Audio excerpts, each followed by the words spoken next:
So I continue to discuss the case I have been discussing in first two parts of the series. After marriage, the couple's normal life itself started facing a lot of interference. Even simple things like spending time together, private conversations, or making small decisions as a couple were no longer truly private. They required approval, monitoring, or they were followed by emotional reactions, drama, or resistance. This is not guidance. This is boundary intrusion into marital system. Psychologically, when an adult child forms a new family unit, a natural healthy boundary shift is expected. But in some systems, that separation is not emotionally accepted.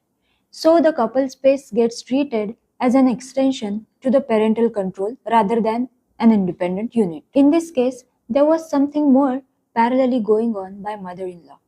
There was a strong victim narrative in the social setting, highlighting sacrifices, emphasizing upbringing efforts, and presenting herself as emotionally mistreated. It definitely creates external pressure and social influence, but psychologically, it becomes a tool of guilt. If you choose independence, you are hurting all those who sacrificed for you. There were also patterns of intense emotional expressions and verbal aggression, which made disagreement feel unsafe and emotionally costly. So, over the time, Sun developed one core coping pattern: silence.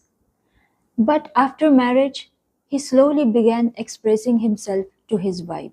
This is where the conflict intensifies in such systems because independence is experienced as loss of control by the dominant structure. So, the key factors in this overall dynamics are intense emotional abuse, gaslighting, and identity level damage for girl, extreme intrusion in couples' married life, extreme emotional pressure on the boy using guilt and obligation based control, where loyalty was repeatedly demanded from him, irrespective of the truth, spreading twisted and false narrative in the social circle to victimize themselves and create psychological and social pressure on the couple. So finally, we come to the point why distance becomes inevitable here.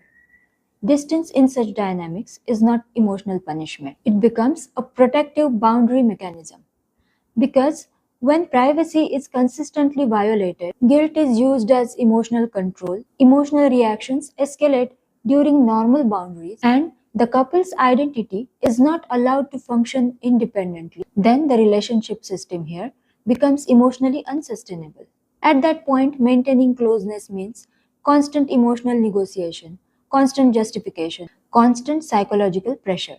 And over the time, that leads to confusion, exhaustion, and loss of self trust in the couple unit itself. So, distance is not chosen out of disrespect, it is chosen as a way to restore emotional clarity, psychological safety, marital autonomy, and mental stability. Because sometimes the only way to protect relationship is to step out of the environment that keeps destabilizing it. Healthy families evolve with boundaries. Unhealthy systems resist boundaries until the distance becomes the only remaining form of peace. Some of you who have gone through such situations can relate to this, and some who are facing something like this can get direction and awareness through these videos. But if you are not able to manage it yourself and need psychological help, then you can book the session with me.